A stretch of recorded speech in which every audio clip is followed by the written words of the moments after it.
स्वागत है आप सभी का ग्लोबल आईटीआई यूट्यूब चैनल पर। जैसा कि आपको पता है employability skill ITI second year सभी ट्रेड में है, तो उसी का जो आगे के क्वेश्चंस हैं पार्ट 19 आज हम लोग सॉल्व करने वाले हैं। और इसके पहले के जो हैं उसके लिए आपको प्लेलिस्ट के ऑप्शन पे जाना पड़ेगा। सिंपली मुझे लग रहा है अब तक तो आप लोग सीख भी गए होंगे, नहीं पता तो वीडियो डिस्क्रिप्शन में भी लिंक मिल जाएगा ऑल पार्ट के नाम से, वहाँ से भी देख सकते हैं। या सिंपल ग्लोबल आईटीआई सर्च कीजिए यूट्यूब में, जब ग्लोबल आईटीआई दिखे तो वहाँ वीडियोस प्लेलिस्ट वगैरह होता है, वहाँ से आप पार्ट 1 to 18 भी देख सकते हैं। ठीक है, और ये क्वेश्चन जो है आईटीआई सेकंड ईयर सभी ट्रेड के लिए है। आप किसी भी ट्रेड से हैं, अगर 2 वर्ष की आपकी आईटीआई है तो इसका मतलब आपको सेकंड ईयर में भी एम्प्लॉयबिलिटी स्किल का एग्जाम देना है। तो ये सब कॉमन क्वेश्चन है सभी ट्रेड के लिए। ठीक है, तो चलिए हम ज़्यादा समय नहीं खराब करते हुए क्वेश्चन को हम सॉल्व करते हैं। क्वेश्चन है सबसे पहले आपके सामने, और ये क्वेश्चन वगैरह मैंने थ्योरी ऑलरेडी पढ़ाया है, फर्स्ट ईयर में भी एक्चुअल में सिलेबस सेम रहता है। ठीक है, आपको पता है एम्प्लॉयबिलिटी का, तो कहीं ना कहीं ये सब चीज़ें फर्स्ट ईयर में पढ़ाया था मैंने पूरा एक्सप्लेन करके, तो ज़्यादा एक्सप्लेन नहीं करूँगा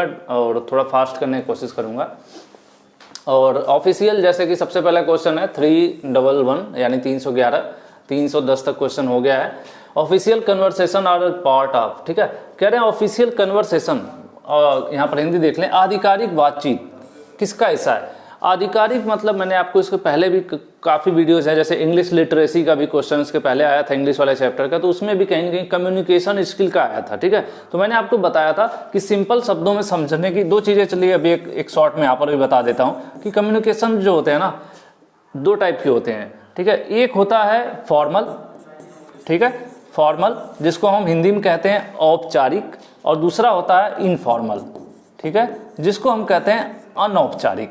ठीक है, तो ये कम्युनिकेशन है। कम्युनिकेशन के 2 टाइप होते हैं। कम्युनिकेशन मैं शॉर्ट में लिख रहा हूँ, कम्युनिकेशन के 2 टाइप है। फॉर्मल मतलब अगर हम ऑफिस में बात कर रहे हैं, अपने सीनियर से बात कर रहे हैं, अपने टीचर से बात कर रहे हैं, तो एक तरह से आप कह सकते हैं ऑफिशियल लैंग्वेज। ठीक है, तो वो बातचीत जो होती है वो फॉर्मल होती है, और एक होती है इनफॉर्मल, जैसे हम दोस्तों के साथ, फैमिली मेम्बर के साथ कहीं गैदरिंग है, पार्टी है, शादी है, इस तरह से आपस में बातचीत करते हैं, जहाँ पे कोई सेंटेंस या फिर कोई रिस्पेक्ट या कोई मतलब एक भाषा ऐसा कुछ निर्धारित नहीं होता, तो उसको इनफॉर्मल कहते हैं। ठीक है, ये चीज़ आपको समझना ज़्यादा जरूरी था। और एक और चीज़ बता दूं जो आगे आपको मिलेगा, इसी में क्वेश्चन में आसानी होगी, कि कम्युनिकेशन भी 2 टाइप के होते हैं। ठीक है, कम्युनिकेशन 2 टाइप के होते हैं। अगर उस एक और आपका देखा जाए तो एक होता है वर्बल कम्युनिकेशन, ठीक है, और एक होता है नॉन वर्बल कम्युनिकेशन। ठीक है, तो वर्बल कम्युनिकेशन वो सभी कम्युनिकेशन होते हैं जिसमें शब्दों का प्रयोग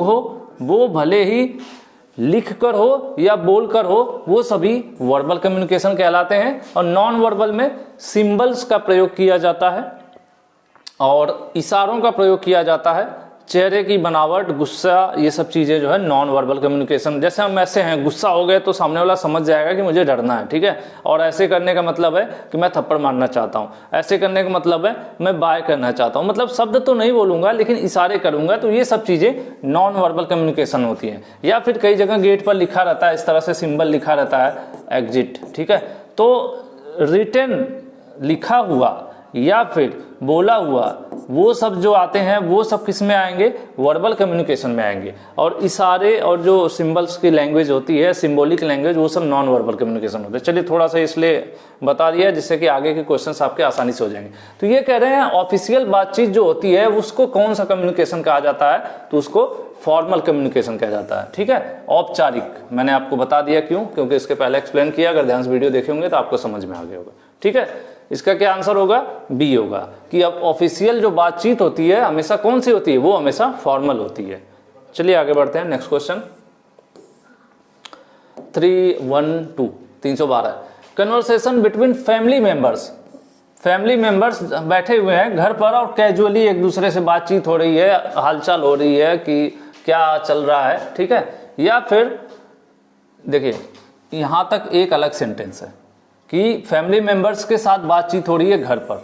ठीक है, उसके बाद कह रहा है या कैजुअली मतलब कहीं अचानक से बाहर मिल गए, किससे, हम जो एम्प्लॉइज है मेरे साथ काम करने वाले उनके बीच। तो यहाँ पर देखिए हिंदी लिखा है घर पर सदस्यों के बीच बातचीत, या ठीक है, या कर्मचारियों के बीच आकस्मिक बातचीत, मतलब कहीं हम लोग चौराहे पर मिल गए, भले ही कंपनी में हम काम करते हैं, तो कंपनी के अंदर जब हम काम कर रहे होंगे, ड्यूटी टाइम में होंगे, तो हम उस समय अपने rank, senior, junior, sir, manager, supervisor, technician, team leader, इस हिसाब से बातचीत करते हैं। सर मुझे ये चाहिए, वो चाहिए। या अगर आप बराबर के रैंक के भी हैं तब भी आप कहते हैं कि मतलब ऑफिशियल लैंग्वेज यूज करते हैं, ठीक है, ऑफिस के अंदर।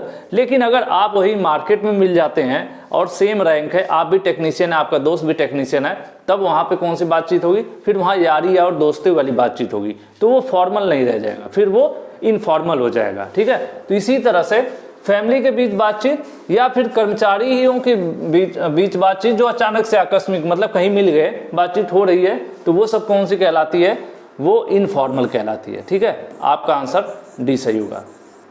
लेकिन मैं आपको बता दूं, अगर कर्मचारियों के बीच ही ऑफिशियल कन्वर्सेशन हो रही है और ड्यूटी के टाइम पर हो रही है, कंपनी के अंदर हो रही है, तब वो फॉर्मल कम्युनिकेशन हो जाता। लेकिन यहाँ पर अचानक कह रहा है कैजुअल बातचीत हो रही है, ठीक है, तो ऐसे में वो क्या है? इनफॉर्मल कहलाएगा, ठीक है।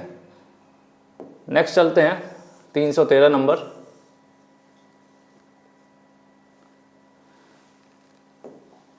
Single strands communication, gossip, cluster. Gossip मतलब कहीं बैठे हैं कई लोग, 2-4-5 लोग यहाँ वहाँ की बातें करते हैं। ज़्यादातर लोग कहते हैं कि औरतें गॉसिप करती रहती हैं, जस्ट एक मतलब हमारे एजम्पशंस हैं, ऐसा हम लोग कहते हैं। आदमी भी गॉसिप करते हैं। क्लस्टर मतलब समूह कुछ लोगों का, एक दूसरे से 4-5-7 लोग बैठे हैं इकट्ठा कहीं, ठीक है। तो प्रोबेबिलिटीज आर एग्जाम्पल ऑफ, तो ये किसका एग्जाम्पल है, ठीक है, यही पूछ रहा है। तो जो भी ये कम्युनिकेशन है, गॉसिप है, क्लस्टर है, इन सब के जो भी हैं, इनका कम्युनिकेशन कह रहा है कि ये कम्युनिकेशन किस प्रकार का कम्युनिकेशन कहलाता है। तो ये भी क्या कहलाता है? ये इनफॉर्मल कम्युनिकेशन कहलाएगा। ऐसा क्यों है? क्योंकि कहीं भी अगर 4 लोग इकट्ठा हैं तो वहां पे कोई स्टैंडर्ड लेकर बातचीत नहीं होगी। वहां पर ऐसे नहीं कहेंगे, अगर 4-5 दोस्त हुए हैं या फिर कहीं इस तरह से गैदरिंग है और या कुछ लोग हैं इकट्ठा हैं, तो ऐसे ही मतलब कुछ भी बातचीत होगी, किसी भी टॉपिक पर बातचीत होगी और किसी भी तरीके से होगी। वहां पर ऐसा कुछ नहीं होगा कि आप पहले बोलिए, आप पहले बोलिए, आप पहले बोलिए, फिर मैं बोलता हूँ, इस तरह से ऐसा कुछ नहीं होता ना। कोई भी कभी भी कुछ भी उसी में बोलता है, एक नॉर्मल बातचीत होती है। तो ऐसे नॉर्मल बातचीत जो होती है उन सबको क्या कहते हैं? उनको इनफॉर्मल या फिर हिंदी में अनौपचारिक कम्युनिकेशन या संचार कहते हैं, ठीक है। तो यहां पर आपका 313 का आंसर क्या हो जाएगा? ए हो जाएगा। चलते हैं, नेक्स्ट है 314 नंबर क्वेश्चन। 314 नंबर क्वेश्चन कह रहा है using words through speaking, writing to share information, thoughts, ideas. कह रहे हैं कि शब्दों का प्रयोग करना, बोलना, लिखना, ठीक है, या बोलकर या लिखकर इंफॉर्मेशन को शेयर करना या अपने विचारों को साझा करना या आइडियाज को शेयर करना। अब उसी चीज को हिंदी में लिखा है, जानकारी, विचार या आइडियाज, आइडिया को भी विचार ही कहते हैं, को साझा करने के लिए बोलकर, लिखकर शब्दों का प्रयोग करना क्या कहलाता है? कुछ देर पहले मैंने आपको बताया था कि जहां भी शब्दों का प्रयोग होगा वो सभी कौन से कम्युनिकेशन कहलाएंगे? वो सभी वर्बल कम्युनिकेशन कहलाएंगे, ठीक है। जहां पर भी शब्दों का प्रयोग होगा आपका, वो सभी वर्बल कम्युनिकेशन कहलाएंगे। इस तरह से 314 का आंसर कौन सा सही होगा? सी सही होगा। ये कह रहे हैं कि एक अच्छा वर्बल कम्युनिकेशन क्या होता है? अच्छा मौखिक संचार। संचार वर्बल मतलब जो बोलकर होता है, मुंह से लिखकर, जहां भी शब्दों का प्रयोग हो वो सब वर्बल होते हैं, ठीक है, कंफ्यूज होने की जरूरत नहीं है। शब्दों का प्रयोग मतलब वर्बल कम्युनिकेशन। तो कह रहे हैं कि ये क्या, इस जो एक अच्छा कम्युनिकेशन अगर कोई वर्बल कम्युनिकेशन कर लेता है, यानी अगर अच्छी तरह से बोल लेता है, अपनी बातों को समझा लेता है, एक्सप्लेन कर लेता है, तो वो क्या करेगा?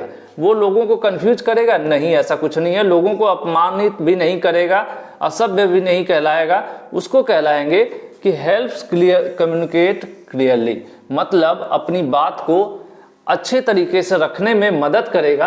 अगर आपकी कम्युनिकेशन कौन सा वर्बल कम्युनिकेशन अगर आपका अच्छा है, अगर आपका अच्छा है वर्बल कम्युनिकेशन, तो क्या करोगे? आप अपनी बातों को या अपनी बातचीत को क्लियरली, स्पष्ट रूप से सामने वाले को समझा पाओगे, बता पाओगे, ठीक है। तो वही चीज लिखा है, स्पष्ट रूप से संवाद मतलब बातचीत करने में मदद करता है। कौन? अगर आपका वर्बल कम्युनिकेशन अच्छा है तो, ठीक है। कई बार होता है कि कुछ लोग फीलिंग्स तो बहुत अच्छी होती है अंदर, लेकिन बोल नहीं पाते, अपनी बातों को सामने वाले को समझा नहीं पाते हैं, जस्ट बिकॉज उनका जो वर्बल कम्युनिकेशन होता है वो क्या होता है? वीक होता है, कमजोर होता है। जानकारी तो है, नॉलेज तो है, बट वो सामने वाले को समझा नहीं पाते। तो वही कह रहा है कि अगर आपका वर्बल कम्युनिकेशन अच्छा होगा तो आपको मदद मिलेगी, आप जो अपनी बातों को है स्पष्ट रूप से सामने वाले को बता सकते हैं, समझा सकते हैं, ठीक है, या बोल सकते हैं, ठीक है। तो ये आपका 315 का आंसर क्या हो जाएगा? 315 का आंसर हो जाएगा आपके सामने है ए, ठीक है। चलिए हम नेक्स्ट क्वेश्चन पर चलते हैं। 316 क्वेश्चन कह रहा है कि जब हम ईमेल, लेटर, पत्र, संदेश आदि लिखते हैं तो हम प्रयोग कर रहे हैं, तो उस समय हम क्या कर रहे हैं? फिर से वही क्वेश्चन, उस समय हम क्या कर रहे हैं? वर्बल कम्युनिकेशन कर रहे हैं, क्योंकि मैंने बोला जहां पर भी शब्दों का प्रयोग हुआ वो कौन सा कम्युनिकेशन कहलाएगा? वर्बल कम्युनिकेशन कहलाएगा, ठीक है। इसलिए 316 का भी आंसर क्या होगा? क्योंकि भाई ईमेल लिखेंगे, लेटर लिखेंगे, मैसेज लिखेंगे, इन सब में क्या होगा? शब्दों का प्रयोग होगा ना, इसीलिए कौन सा कम्युनिकेशन? वर्बल कम्युनिकेशन कहलाएगा। हालांकि मुझे लग रहा था कि शायद मेन पीडीएफ में कुछ और आंसर दिया था, लेकिन मेरे अकॉर्डिंग यही है, बाकी आप अपने लेवल पर भी देख लीजिएगा।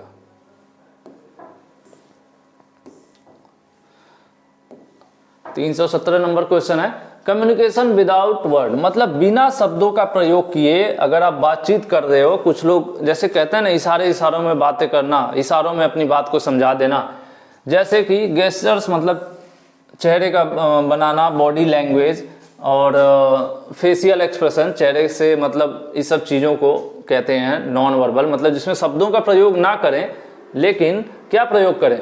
केवल इशारे करें या हाव भाव से अपने, कोई गुस्सा है वो उसके हाव भाव कहलाता है, चेहरे के भाव आदि का प्रयोग करके बिना शब्दों के संचार करना कहलाता है। कौन सा संचार कहलाएगा?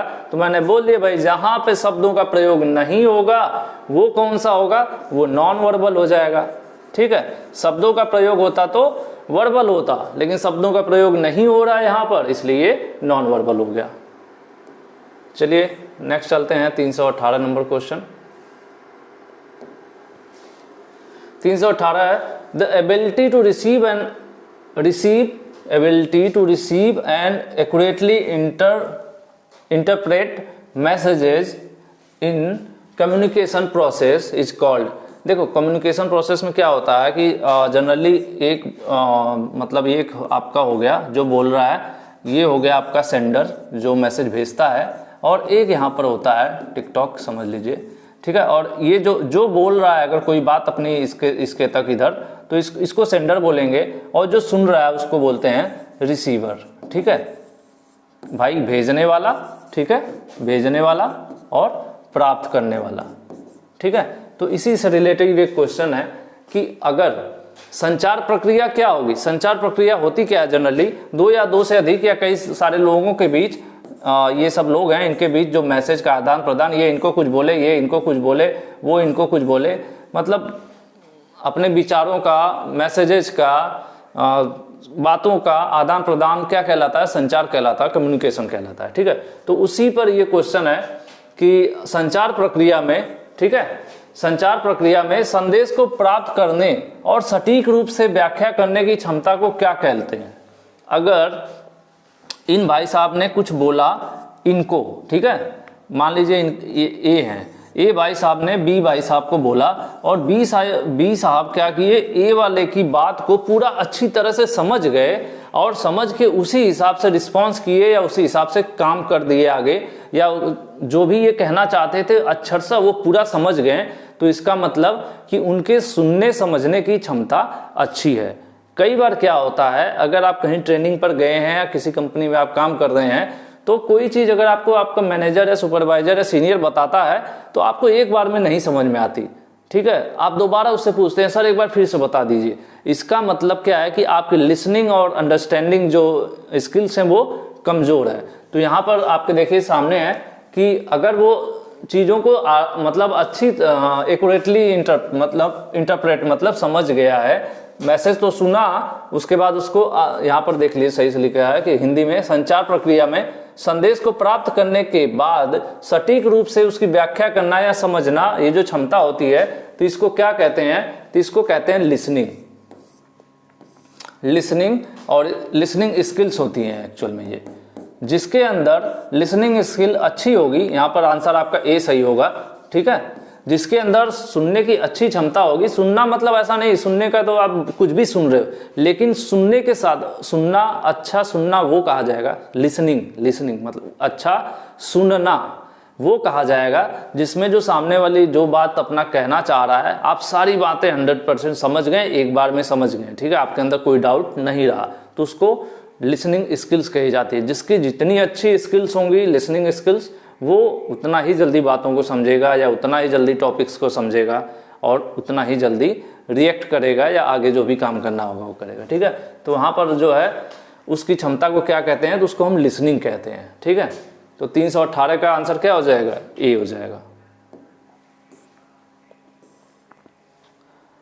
319 नंबर पर चलते हैं।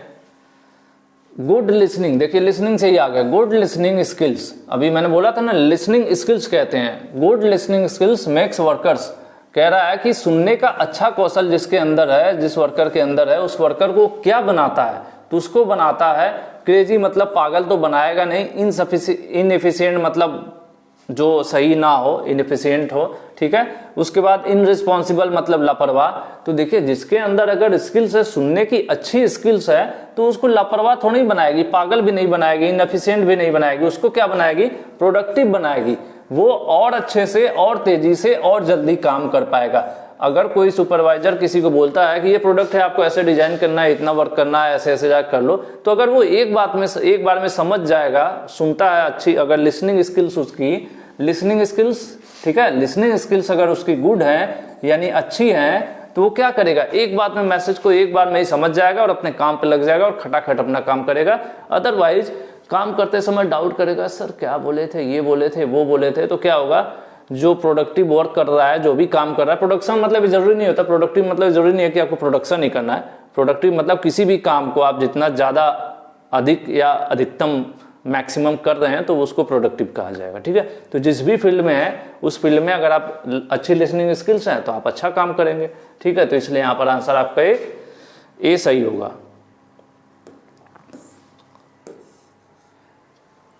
तीन 320 नंबर पर आते हैं।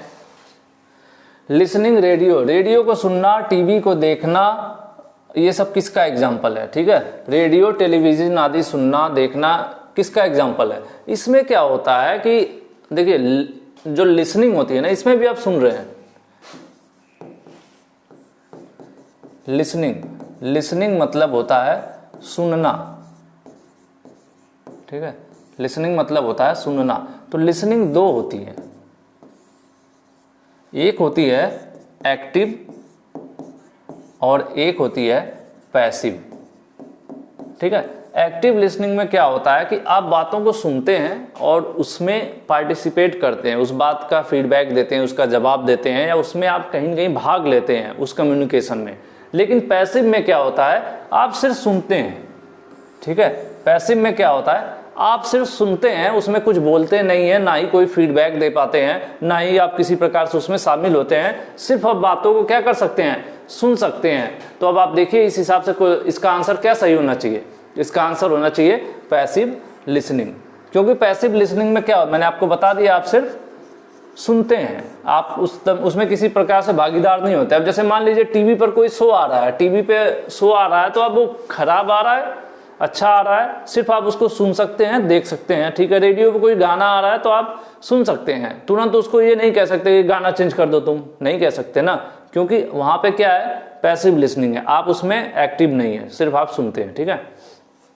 तो इसलिए इसका जो है पैसिव लिसनिंग हो जाएगा। ये 320 का आंसर सी हो जाएगा।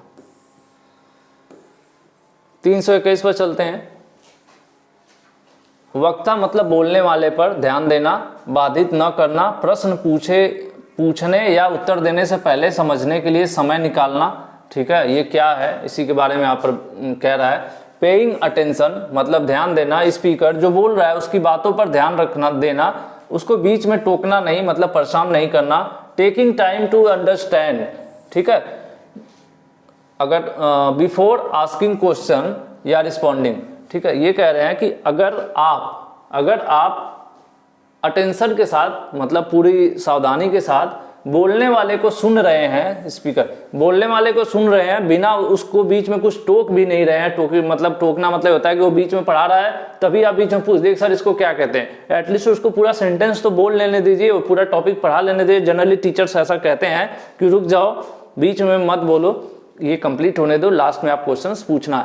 तो यही कह रहा है कि अगर आप जो बोलने वाला है उसको ध्यान से सुन रहे हैं और उसको बिना इंटरप्ट किए पूरा टाइम ले रहे हैं और सोच समझ कर फिर उससे क्वेश्चन पूछ रहे हैं या फिर उसको जो रिस्पांस देना चाह रहे हैं दे रहे हैं, तो इसको क्या कहेंगे?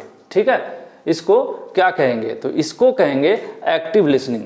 एक्टिव लिसनिंग इसलिए कहेंगे क्योंकि पैसिव लिसनिंग में क्या होता है कि आप सिर्फ सुनते हैं, आपको कोई जवाब नहीं देना होता। जैसे आप गाने सुनते हैं या मूवीज रेडियो पर कुछ सुन रहे हैं, तो वहाँ वो एक्टिव नहीं होता, वो पैसिव लिसनिंग होता है। आप सुन रहे हैं, गाना अच्छा बज रहा है तो, बुरा बज रहा है तो इंजॉय कर रहे हैं, सुन रहे हैं, आपको बोलना नहीं है। ठीक है, और वहाँ पे ना ही कोई आपको जवाब देना है, ना ही वहाँ पे कोई आपसे क्वेश्चन पूछा जाए। लेकिन अगर क्लास में लेक्चर हो रहा है, क्लास में लेक्चर के दौरान टीचर कोई टॉपिक पढ़ा रहे हैं, उसके बाद आपसे क्वेश्चन पूछ रहे हैं, या फिर टॉपिक खत्म होने के बाद आप खुद पूरा टॉपिक समझ लिए, उसके बाद जो डाउट्स हैं आप उस पर विचार करने के बाद उससे पूछते हैं, तो वो सब क्या कहलाएगा? ये कहलाएगा एक्टिव लिसनिंग। ठीक है, क्योंकि आपने इसमें ना केवल सुना बल्कि उसमें आप शामिल भी हुए उस कम्युनिकेशन में। ठीक है, तो इसको हम कहेंगे एक्टिव लिसनिंग। ठीक है, नेक्स्ट चलते हैं। क्या हुआ? 321 का आंसर क्या है? सी है ना।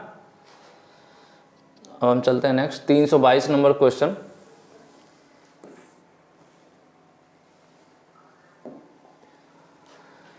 कह रहे हैं जब हम व्हेन सोसाइटी डिसाइड, जब सोसाइटी मतलब हमारे अगल बगल के रहने वाले लोग, जो समाज, जिसको हम समाज कहते हैं। ठीक है, कह रहा है कि जब ये समाज निर्णय लेता है कि हमें कैसा व्यवहार करना चाहिए, हमें क्या पहनना चाहिए, इस तरह से, तो उसको क्या कहते हैं? जनरली आपने देखा होगा कि ये हमारे इंडिया में ये कल्चर है कि जनरली जो मेल हैं, मेल मतलब जो पुरुष प्रधान मतलब कल्चर है यहाँ पर, जो पुरुष चाहते हैं कि महिलाएं नौकरी करें, महिलाएं ये कपड़ा पहने, महिलाएं वो कपड़ा पहने, या इतनी सुबह जग के खाना बनाएं, या इतनी शाम को ये पूजा करें। बहुत सी चीज़ें ऐसी होती हैं जो पुरुष जो है निर्धारित करते हैं, और कहीं न कहीं ये समाज जो है पुरुष प्रधान समाज है वहाँ पर।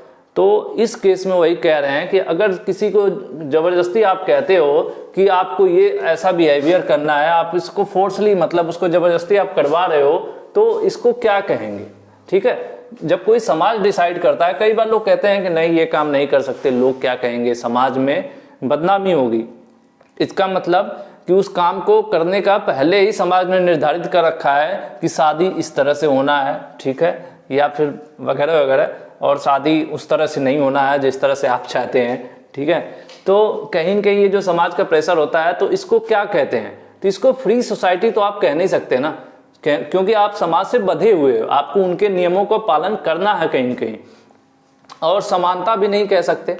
ठीक है, इसको कहते हैं जेंडर स्टेरियोटाइप। ठीक है, जेंडर मतलब मेल फीमेल, ठीक है, पुरुष या महिला। तो जनरली क्या होता है कि महिलाओं पर ही ज़्यादा नियम कानून जो है वो किए जाते हैं, इसलिए यहाँ पर आंसर आपका क्या होगा? सी सही होगा। कि रूढ़ियाँ मतलब जो पुरानी हमारी रीतियाँ चली हुई आ रही हो कि हमारे पहले दादा के दादा में ये होता था, वहाँ पे जो बहुएं थी वो यहाँ तक घूंघट कर लेती थी नीचे तक, तो तुम्हें भी करना है। या जैसे हमारे यहाँ हमारे गांव में फला मतलब होता है कि अगर कोई जो बहू है वो जीन्स टी शर्ट नहीं पहन रही है तो ये करना है। तो ये जो नियम वगैरह है, ये पुरानी सोच परंपरा जो चली हुई आती है, जो बदलना नहीं चाहती है समय के साथ, तो उसको रूढ़ियाँ उसी को कहते हैं, रूढ़िवादिता भी कहते हैं, ये शब्द आपने सुना होगा। तो यही चीज़ है। ठीक है, तो यहाँ पर फिलहाल आंसर आपका क्या होगा? 322 का सी होगा। फिलहाल मैं इस पर कोई अपना राय नहीं दे रहा हूँ, ना ही किसी समाज का विरोध कर रहा हूँ, मैं सिर्फ समझाने की कोशिश कर रहा था। ठीक है, 322 का आंसर सी होगा।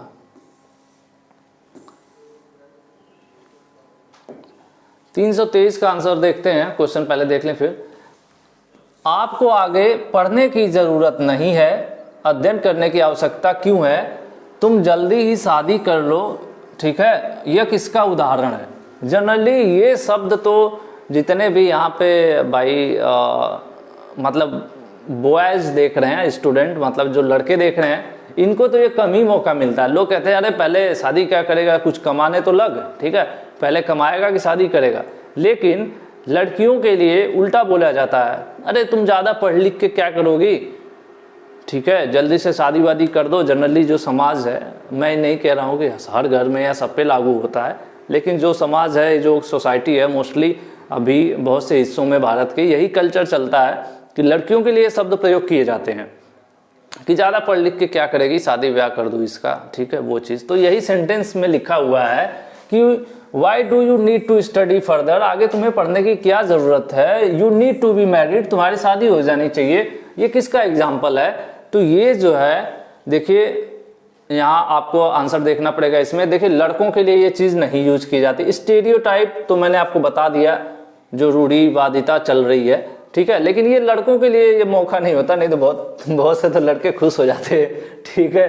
तो ये चीज़ नहीं है और समानता की भी बात नहीं है, और ये कोई डील भी नहीं है कि ये कोई लड़कियों के लिए डील है। जनरली ये क्या है, ये वही रूढ़िवादिता चल रही है जो जनरली किसके लिए यूज की जाती हैं, फीमेल यानी गर्ल्स के लिए यूज की जाती हैं, ठीक है। तो ये आपका आंसर ए सही हो जाएगा, ठीक है, ये जो है आपका राइट आंसर होगा इस क्वेश्चन का, ठीक है, कि लड़कियों के लिए जनरली ऐसा जो है यूज किया जाता है। ये जो शब्द है या जो सेंटेंस है या जो एग्जाम्पल है, ये लड़कियों पे ज़्यादा लागू होता है, लड़कियों के लिए ही इस्तेमाल किया जाता है, ठीक है। तो 323 का आंसर ये हो गया। अब हम चलते हैं नेक्स्ट क्वेश्चन पर।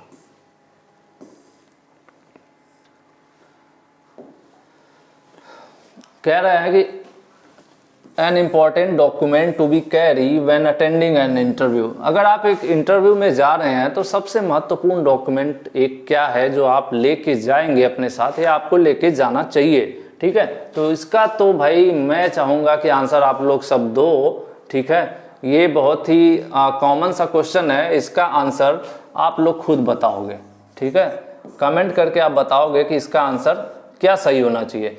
क्या इसमें से कवर लेटर, रिज्यूम या बायोडाटा कह लीजिए, या छुट्टी का पत्र लीव लेटर, या कुछ नहीं, ठीक है। फिर से बता दे रहा हूं, कवर लेटर, रिज्यूम या बायोडाटा, लीव लेटर यानी छुट्टी का लेटर मतलब छुट्टी मांगने वाला लेटर, या नन इसमें से कोई नहीं। ये चीज मैंने बता दिया। इसका आंसर आपको देना है कि भाई साक्षात्कार यानी इंटरव्यू में भाग लेने के लिए महत्वपूर्ण दस्तावेज क्या है। जब भी आप इंटरव्यू देने जाते हैं तो अपने साथ क्या लेके जाते हैं, ठीक है। हाँ, सबको कह रहा हूँ, सब लोग कमेंट करके इसका आंसर देना आप, ठीक है। चलिए अब अगला क्वेश्चन देखते हैं, थोड़ा बहुत आप भी काम करो। नेक्स्ट चलते हैं। ब्लैंक है यहाँ पर, एक समरी है योर पर्सनल एक्सपीरियंस, स्किल्स और एजुकेशन हिस्ट्री, ठीक है। अगर हम एक पेज पर एक अपना समरी, एक बायोडाटा, समरी मतलब इकट्ठा करना किसी चीज को, ठीक है, किस चीज को, आपकी पर्सनल एक्सपीरियंस, अनुभव, स्किल्स आपके अंदर क्या क्या है, और आपकी एजुकेशन हिस्ट्री क्या है। जैसे आपने 10वीं कर रखी है इतनी परसेंटेज के साथ, ITI कर रखा है इतनी परसेंटेज के साथ, आपको कंप्यूटर चलाना आता है, ये आपकी स्किल्स हैं, ठीक है। उसके बाद पर्सनल एक्सपीरियंस, फलाने कंपनी में आपने काम किया इतने ईयर तक। तो इस तरह से अगर इस कोई चीज़ तैयार करते हैं आप, उसका एक जगह इकट्ठा करते हैं, तो क्या कहलाएगा? अपने पर्सनल व्यक्तित्व, अनुभव, कौशल, शिक्षा के इतिहास का सारांश अगर सबको इकट्ठा कर दिया जाए तो इसको क्या कहेंगे? इसको कहेंगे बायोडाटा या रिज्यूमे, ठीक है। क्या कहेंगे इसको? रिज्यूम या रिज्यूमे, जो भी कह लीजिए, ठीक है। बहुत से ये शब्द है फिलहाल, सब लोग ये बना, यही आंसर सी सही होगा, ठीक है। इसके पहले वाले में भी कुछ इसी तरह से आंसर था, इसके पहले क्वेश्चन का, ठीक है। रिज्यूम में क्या होता है? रिज्यूम में यही होता है हमारा नाम, पिता का नाम, हमारे थोड़ी बहुत पर्सनल डिटेल्स, एक्सपीरियंस और एजुकेशन डिटेल्स, यही सब होता है ना। तो चलिए इसका आंसर सी सही करते हैं, चलते हैं आगे। 326 नंबर पर आते हैं। Crucial step that all faces while starting there carriers. Carriers मतलब जब भी हम अपने रोजगार की या अपनी नौकरी पेशा जो भी हम कुछ करने जाते हैं, तो शुरुआती दौर में, नौकरी के दौरान में एक ऐसा चीज है जो सब लोगों को कहीं न कहीं फेस करना पड़ता है। अपने करियर के शुरुआत करते समय, शुरुआती दौर में सभी को, ठीक है, सभी को सामना करना पड़ता है। और किस चीज का सामना करना पड़ता है? तो भाई वो आप देख लीजिए, कोई टूर करने कोई नहीं जाता, ये जरूरी नहीं है कि सब लोग टूर करने जाएं, आराम करने वाली बात भी नहीं है। और जब शुरू में आप पास आउट होते हैं तो आप बहुत खुश भी नहीं होते हैं। जब आपको नौकरी की तलाश करनी हो, रोजगार या अपने करियर के बारे में आपको जब निकलना है, तो सबसे पहला कदम है कि सबको इंटरव्यू तो कहीं न कहीं फेस करना ही पड़ता है, ठीक है, फेसिंग एन इंटरव्यू, ठीक है। साक्षात्कार का सामना जिंदगी में हर कैंडिडेट को करना ही पड़ता है कि भाई निकले, बायोडाटा तैयार किए, इंटरव्यू देने जा रहे हैं, उससे फिर कहीं जहाँ इंटरव्यू अच्छा हो गया, सिलेक्शन हो जाता है। तो ये ऐसी चीज़ है जिसका सामना सबको करना पड़ता है, और शुरुआती दौर में स्पेशली। जब आपकी नौकरी लग जाएगी तो शायद कम हो जाता है, कुछ लोग करते हैं, कुछ लोग उसी से सेटिस्फाई रहते हैं। चलिए नेक्स्ट चलते हैं। 327 नंबर देखेंगे, प्रॉपर कम्युनिकेशन विद कस्टमर। अगर हम अपने कस्टमर के साथ अच्छी बातचीत कर रहे हैं तो उससे क्या मदद मिलेगी हमें, ठीक है। यहाँ पर देख लीजिए, ग्राहकों के साथ उचित संचार यानी अच्छी बातचीत करने से हमें क्या मदद मिल सकती है। देखो, ग्राहकों को बनाए रखना, दूसरा कि जो हमारा ग्राहक है दोस्तों से शिकायत करेंगे, ठीक है, कस्टमर्स कंप्लेन टू फ्रेंड्स, हमारे दोस्तों से शिकायत करेंगे नहीं भाई। अगर हम उससे अच्छी बातचीत करेंगे तो शिकायत क्यों करेगा। या फिर हमारा कंपटीटर जो दुकान वाला है या हमारे कंपटीटर जो कंपनी वाला है उसके पास चला जाएगा, क्यों जाएगा, नहीं जाएगा। दूसरी दुकान को खोजेगा नहीं, वो क्या करेगा, हमारे साथ बना रहेगा, ठीक है, वो हमारे साथ रिटेन मतलब बनाए रखना। जनरली क्या होता है, जब भी आप, ये आंसर ये सही होगा, जनरली जब भी आप क्या होता है, वोडाफोन, एयरटेल, आइडिया जो भी सिम यूज कर रहे हैं, नेटवर्क वगैरह सर्विस खराब हो जाती है तो आप उसको पोर्ट करवाने के लिए मैसेज करते हैं कि मुझे उसमें पोर्ट करना है दूसरी कंपनी में। तब क्या होता है, एक कॉल आती है, ठीक है, एक कॉल आती है उनकी तरफ से जो आपको समझाने की कोशिश करते हैं कि सर मत जाइए, आपको ये बेनिफिट है, वो बेनिफिट है, हम नेटवर्क बेहतर कर रहे हैं, ऐसा कर देंगे, वैसा कर देंगे। तो उस कॉल को हम रिटेनिंग कॉल कहते हैं। वो क्या करने की कोशिश करते हैं कि अपने ग्राहक को अपनी कंपनी में बनाए रखना चाहते हैं, ठीक है। तो वही चीज़ है यहाँ पर कि अगर आप अपने ग्राहक से अच्छे से बातचीत करोगे तो क्या होगा, वो आपके साथ हमेशा बना रहेगा। इसलिए 327 का आंसर क्या होगा, ए सही होगा। 328 नंबर देख लेते हैं, customer generally when they have poor experience. अगर किसी कस्टमर को, ग्राहक आमतौर पर क्या करेगा जब उसके साथ खराब अनुभव उसको मिल रहा हो, आपके साथ, आपकी कंपनी के साथ अगर उसको खराब अनुभव मिल रहा हो। जैसे मान लीजिए कोई टाटा की गाड़ी खरीद लेता है, फॉर एग्जांपल, कुछ मैं कहना नहीं चाहता हूँ, टाटा गाड़ी खरीद लेता है और उसको गाड़ी खरीदते समय तो ठीक है कोई बात नहीं, लेकिन अगर जब बार बार सर्विस कराने जाता है उससे परेशान हो जाता है तो क्या करेगा। यही चीज़ लिखा है कि अगर उसका अनुभव आपके साथ, कंपनी के साथ अनुभव ठीक नहीं होगा, जैसे मतलब वो खुश नहीं रहेगा, तो क्या करेगा वो। अब देखिए आपको आंसर यहाँ पर सामने है कि दोस्तों को सलाह देगा कि उसी कंपनी की गाड़ी खरीदें, नहीं, वो ऐसा नहीं करेगा।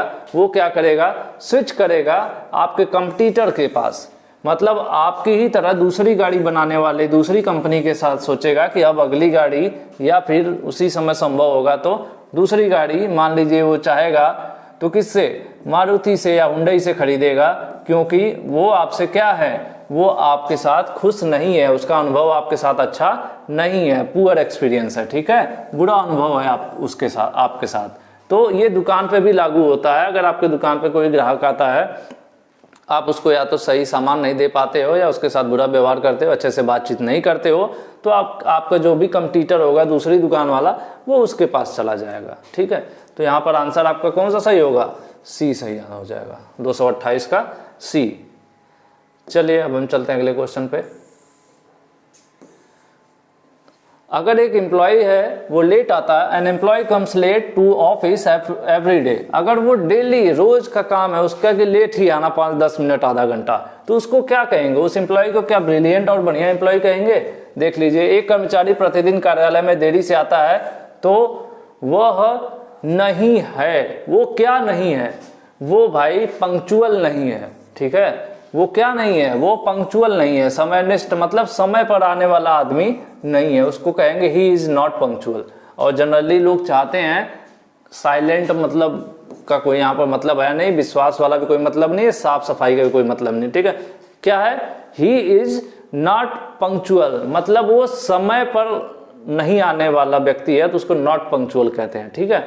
जिसको, जो समय को महत्व नहीं देता है, कहते हैं ना कि पंक्चुअलिटी बहुत ज़रूरी है। पंक्चुअलिटी मतलब यही होता है समय पर सही काम, मतलब जो भी आपको समय दिया गया है उसी समय पर आप वो काम करें। अगर आपका ऑफिस टाइम दिया गया है 10 बजे तो आपका कर्तव्य बनता है कि 9:59 पे पहुंच जाए। आपका एग्जाम सेंटर पर एग्जामिनेशन 8:30 बजे से है तो आप पहले ही वहाँ पे एडमिट कार्ड में स्पेशल लिख भी दिया जाता है कि आप 45 मिनट पहले पहुँचें, लेकिन फिर भी कुछ लोग 45 मिनट लेट पहुँचते हैं, पहले नहीं पहुँचेंगे। तो कोशिश करिए अगर आपको 45 मिनट पहले पहुंचना है तो आप टारगेट बना के चलिए कि आप 90 मिनट पहले पहुंचो। जब आप 90 मिनट पहले का टारगेट बनाओगे ना, तब कहीं ट्रैफिक जाम में ले जाएगा, कुछ हो जाएगा, तब क्या करोगे आप 90 ना तो कम से कम 45 पर तो पहुंच ही जाओगे। ठीक है, तो वही है पंक्चुअलिटी की बात। तो यहाँ पर आपका आंसर बी सही होगा कि वो पंक्चुअल नहीं कहलाएगा। अब है नेक्स्ट, और इस PDF का लास्ट क्वेश्चन भी हो सकता है। When we speak to people in our workplace, जब हम जहाँ पर काम कर रहे हैं, जिस कंपनी फैक्ट्री में काम कर रहे हैं, वहाँ लोगों से बातचीत कर रहे हैं, people in authorities we need to, जब हम अपने कार्यस्थल में या अधिकार में, मतलब जहाँ पर हमारे अथॉरिटी है, जहाँ तक लोगों से बातचीत करने की बात करते हैं, तो हमें आवश्यकता होती है। क्या आवश्यकता होती है? अब देख लीजिए, अगर आप किसी वर्कशॉप वगैरह में या किसी कंपनी में वहाँ पर अपने लोगों से बातचीत कर रहे हैं, तो वहाँ पर आपको क्या ध्यान देना होगा? हार्शली स्पीक, हार्शली मतलब बुरी तरह से बात करना नहीं भाई, ऐसा नहीं करना है। ठीक है, देखिए यहाँ पर लिखा है कठोर और बेपरवाह होकर बोलें, तो ये काम नहीं करना होता है। ठीक है, नीचे देखते हैं ध्यान से बोलें, यहाँ पर लिखा है ध्यान से बोलें, ये चीज़ तो सही लिखा है, लेकिन ये लिखा है कि गाली गलौज का मतलब अब्यूजिव लैंग्वेज यूज करें, मतलब गलत भाषा, तो ये भी गलत हो जाएगा। फिर लास्ट में कह रहा है कि रूड रहें, कठोर रहें और वायलेंट रहें, हिंसक रहें, मतलब किसी का इधर उधर खोपड़ी सोपड़ी भी फोड़ दें और बातचीत करते रहें, तो ऐसा नहीं करना है ना। जिस कंपनी में आप काम करेंगे वहाँ पर आपको क्या करना होगा? सावधानी पूर्वक, स्पीक केयरफुली, सावधानी पूर्वक बात करना है, रिस्पेक्ट भी दिखानी है। ठीक है, और अपने मतलब किसमें, अपनी भाषा में जो शब्दों से जो हम शब्द प्रयोग कर रहे हैं उसमें रिस्पेक्ट दिखनी चाहिए। आगे देखेंगे तो हिंदी में लिखा है ध्यान से बोलें और हमारे शब्दों के चयन में सम्मान दिखाएं।